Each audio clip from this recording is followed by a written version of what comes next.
Okay, little bit of getting started pains. This is going to be a difficult one to cast just because of the very difficult nature of Craters.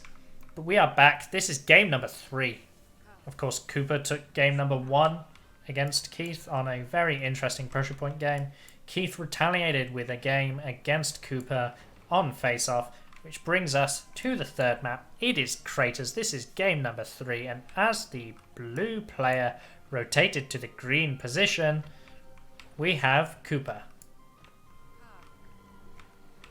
And playing as the yellow tribe in the yellow position, specifically because this map has some weird issues with tower heights and land bridge tricks, it is yellow. Oh, as yellow, it is Keith52. It is yellow. His name is now yellow. Of course, because of the weird rotation things, you may notice I have a population, I have a shaman. We will not be participating, and you saw the allying going on at the start. But let's try and keep this game going.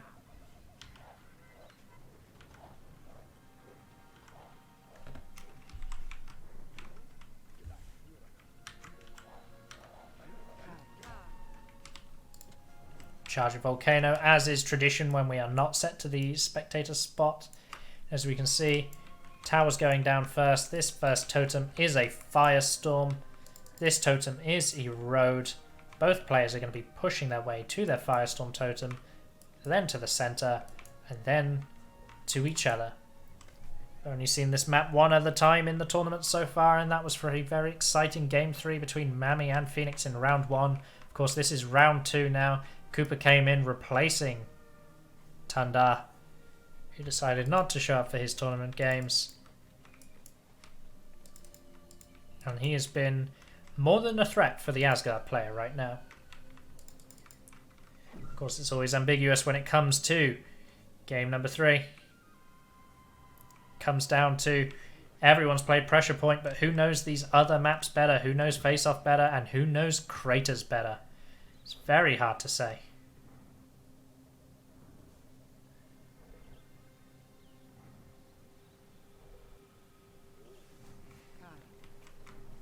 Now, naturally, this first Stonehead has been secured, the extra wood with it. We're going to see Keith moving forwards. He's doing a land bridge. He's getting there quickly. There's another land bridge. There you go, the 3 land bridges. He is fully connected. Second land bridge out of Koopa. You want to see the third. He gets the convert first for the extra population. He doesn't want to lose it to Keith, who is already on this hill and converting in a big, big way.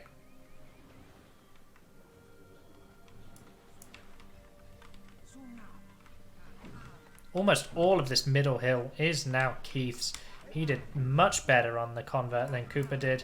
Keith's not even going to let him keep these 4 Braves as they all get blasted. It looked a bit risky for Keith for a second there as he almost got pushed into the water, but not quite.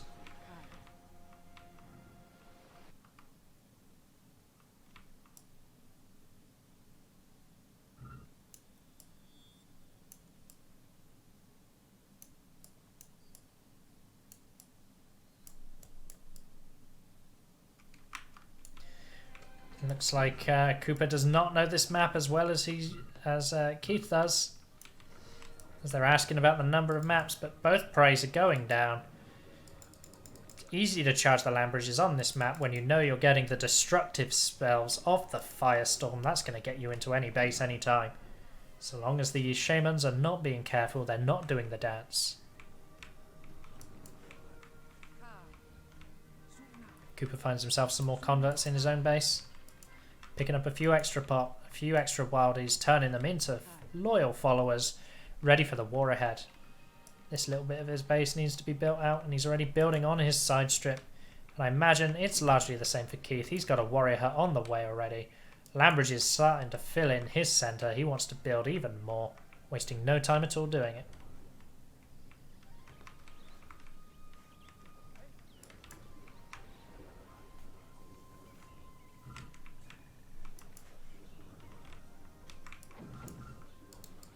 Couple more land bridges coming out. Just giving himself some more build space. Making sure he's got plenty. He's going to keep increasing his population. He wants to boom population over his opponent. He needs to be careful. He's got hands up followers, not able to get to some wood. He's once again pushing towards the middle. Hasn't built any towers on the mid. Doesn't want to secure it with towers.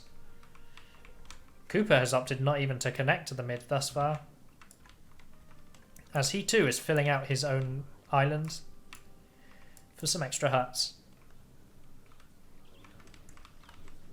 This is already more of a Kratos game than we saw the last time.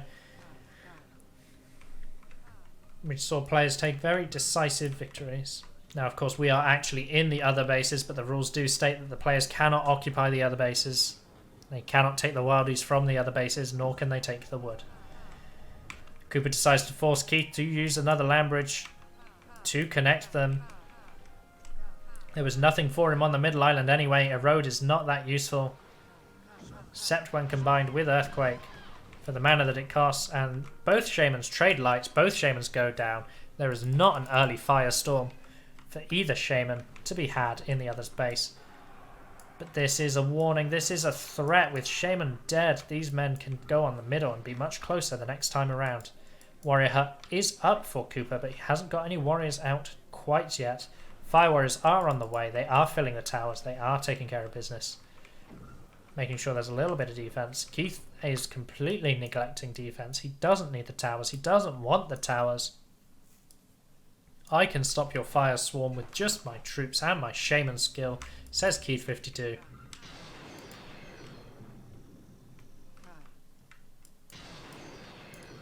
That sound you hear is both players receiving their first firestorm from their stoneheads. And now they're going to push forward with that devastating spell in hand.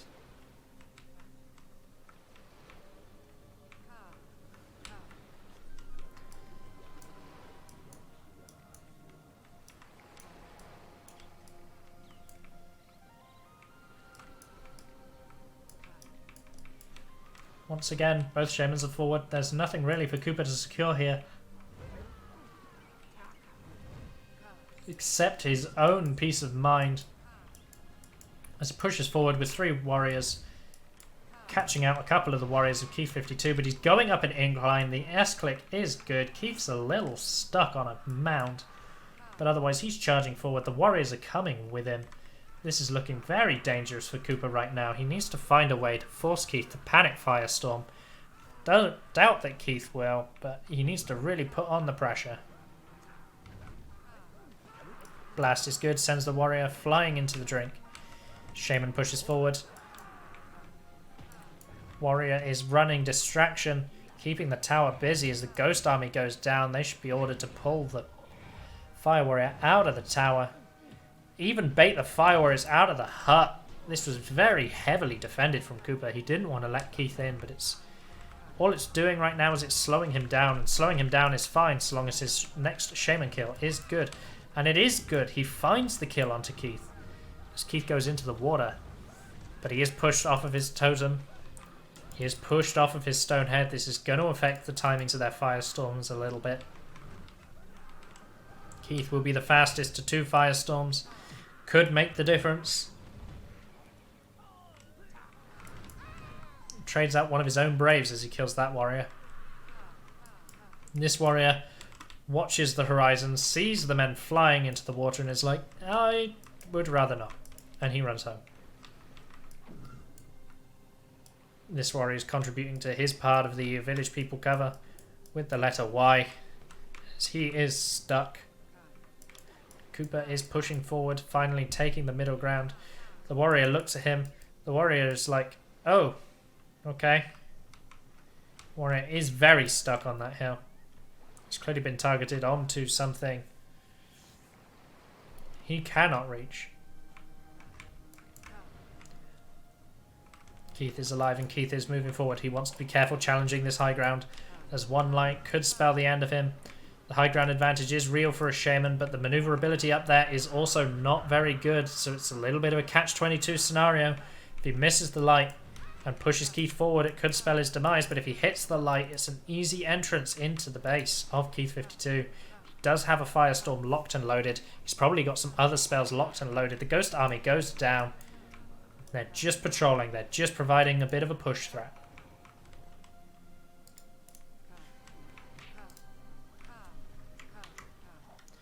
Of course, Keith's base is looking very, very well built, as is Koopa's. But this middle strip is where all the action is at currently.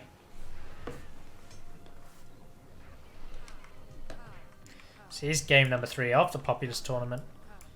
Once again, it is 1 apiece.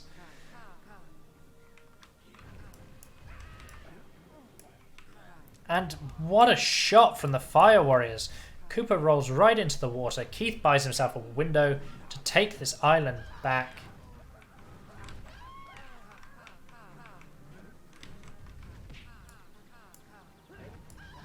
Does need the assistance of his warriors to be able to do so, though.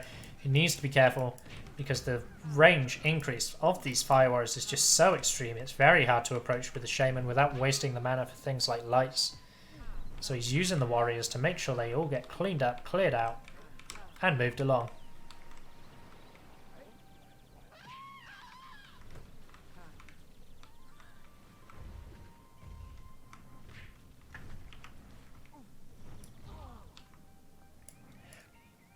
We all just saw what happened there, and I think what Keith typed speaks for itself. A really silly mistake there means that Lone Brave, who should have been massacred, pushes Keith once into the hole, and a slow response from Keith sees Keith pushed into the water. That small puddle of water, if you can call it water on this map. It's lava-coloured water.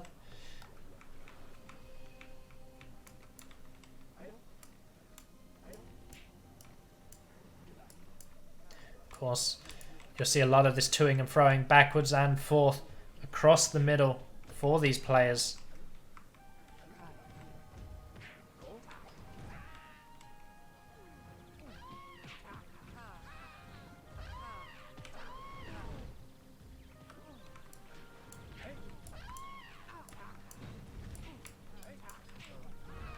Both players want to secure this middle, but as their Shamans die, they don't want to lose troops unnecessarily.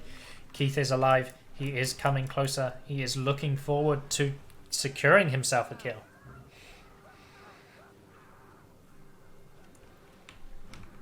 And of course, a couple of swarms. Ghost armies aren't enough to get a kill on Koopa here.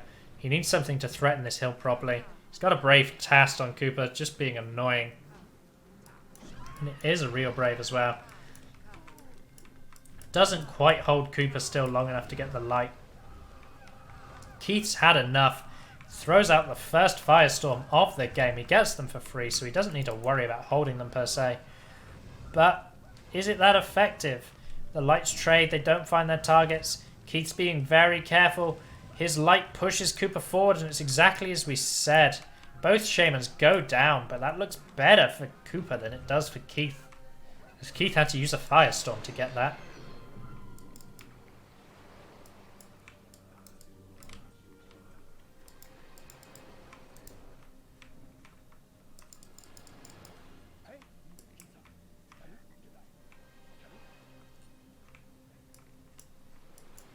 Base is looking good for Keith52. He wants to find another land bridge at some point, get himself higher population, build himself even more. As Koopa is doing right now, he is looking, he is understanding the situation. He knows that Keith is struggling to get out of his base. But as we called, Keith is expanding. He's using the land bridge smartly. He's got a little bit of a puddle here, so it wasn't quite the best. But it is more build space. Does squeeze in a couple more huts. Is population ever looking to grow? This frontline warrior hut is very, very exposed. It's been fortunate that Koopa hasn't been able to quite break him yet. Troops are pushed forward. Attempt to secure the middle ground. This is a true brawl over the middle now.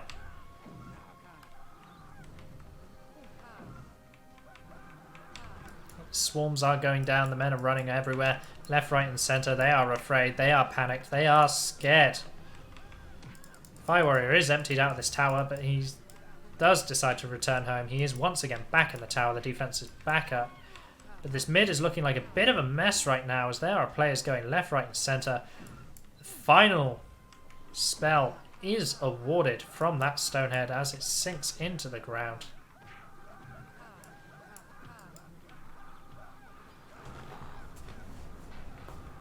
Koopa's finally had enough. He's like, I'm not getting killed because this is so bad to traverse. I'm going to Lovenji it, flatten it out. It makes it easier for me to walk over. He's got a whole bunch of warriors, hands up mode, stuck in the middle. They don't know how to get out of there. They don't want to get out of there. Well, they do. They don't know how. They can't find the path. They are stuck, well and truly. And this fire warrior is doing himself a little dance, keeping himself occupied, pacing the corners of his new home.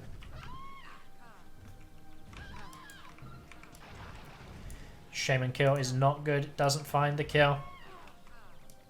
That light is just not on target. The tornado does come out, but it is very weird looking from that bird view. So we're going to stop doing that and go back to normal view. Fire warrior attacks are pushing the brave away, denying him an opportunity to throw his fists at the shaman. This has been a slow crawl, but Koopa is slowly building himself a way in, pushing forward and forward and forward. Light does not find the kill. Keith is losing more and more ground. He's putting down towers, but really these towers could have been built ages ago. There's a horde of warriors idling and not doing anything. Keith was not paying attention, but he does save himself with the light, with the Lovenji. That's a very good trick, but the firestorm does catch it. Now both shamans trading firestorms. Both shamans still alive, but remember Keith has already wasted one of his firestorms. Not that his population isn't good enough to support this. But he is at a deficit in terms of the free spells.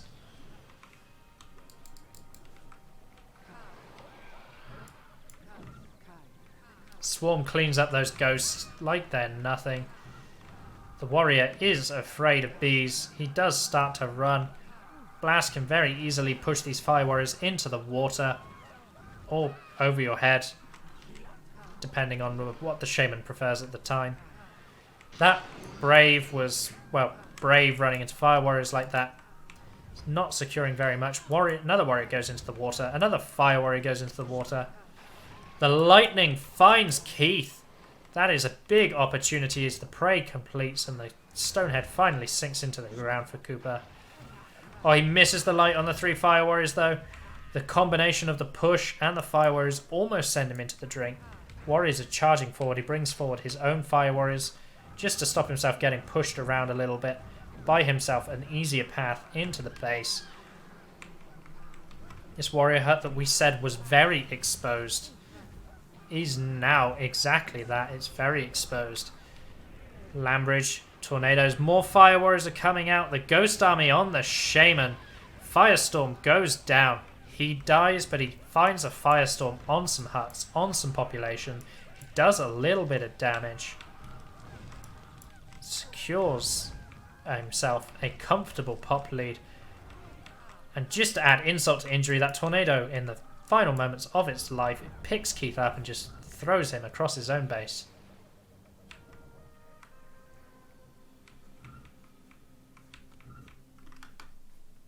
Of course, when Koopa respawns, we can expect to see another Lovenji from him.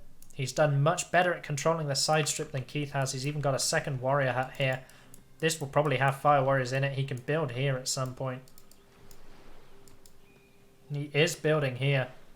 He's got towers all over the high ground, all over the hill. And Keith needs to be thinking about how he's going to get back into this one. He's not out of this game yet, not by a long shot, but he is at a big disadvantage. As the blue tribe secure more and more dominant positions for themselves.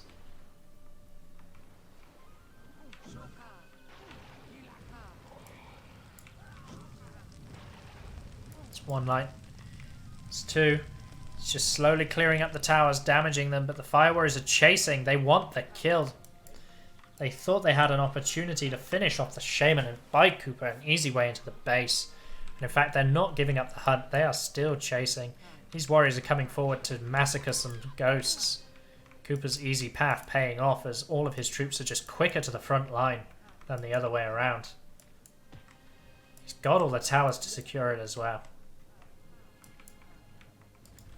Once again, army of fire warriors charging forward are going to find their demise at the hand of the blue warriors. Swinging their swords. Swarm from Keith does save a few of them. He's pushing forward his own warriors as well. Even more blasts go down. These are all troops that Keith can't really be affording to be losing right now, unless he can get the kill on Koopa and start to push some of this pressure back. Koopa's control of the high ground still remains. It's still strong. It's still fearsome. And he's still crawling his base forward, piece by piece, even onto this secured high ground. Doesn't need the erode spell. He doesn't want it, but look at this damage that has been dealt. The extra huts have been built. The Shaman dance does continue. The patience on these two players is phenomenal as they go back and forth, back and forth. Koopa does not want to be chancely knocked into the water. He extends the land with a land bridge. Needs to be careful of the height difference in the land in this little crevice here.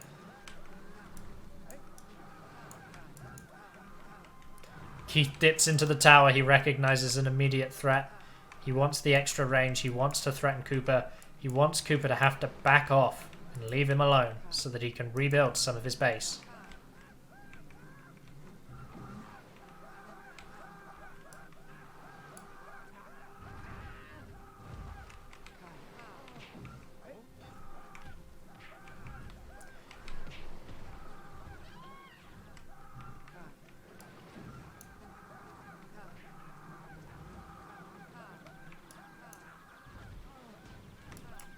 Warriors continue to charge at both Shamans, achieving little but their own demise. The yellow warriors are dying to Koopa. The blue warriors are dying to Keith.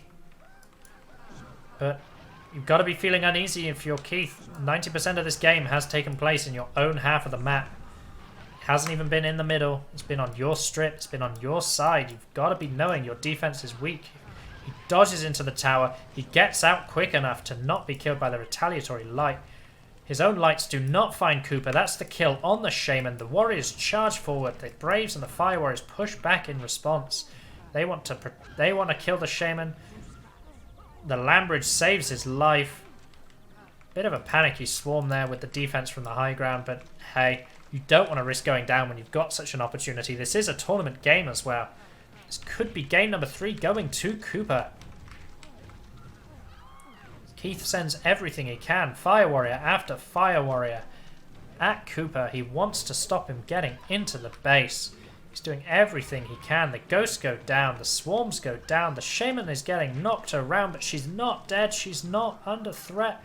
She hasn't met her demise yet. She's on the front door. Koopa's taking a moment breather. He knows Keith is alive. He's hiding inside the guard tower, and he's just pushing his own troops up. There's no need to rush as Keith loses control of more and more of the map.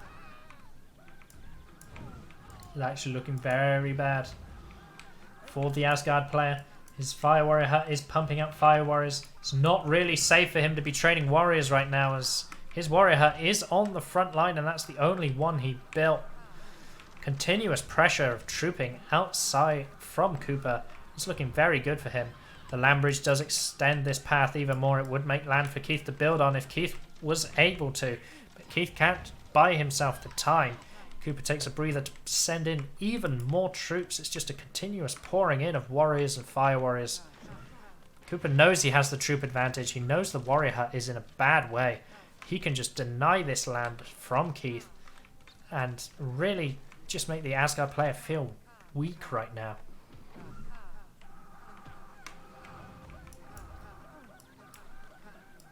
Fire Warriors are on patrol. They are holding the ground. Keith is ducking into the tower. We've said it once. We've said it again. The Shaman in the tower is your last resort. It's a desperate attempt. He pushes himself forward. The Shaman's trade. And Koopa is on fire but not dead. The Firestorm gets all of those Fire Warriors. This could be the end of the game. Koopa's looking. Where does he want to go? Where does he want to deal the damage? He wants the ideal spot. All of that population gets caught under another firestorm. That's big population damage right now. This could be good game. That's an earthquake. That's another earthquake. The Asgard player's base is in ruins. That could be the end of game number 3 with Koopa, the surprise substitution, actually taking this set away from Keith52.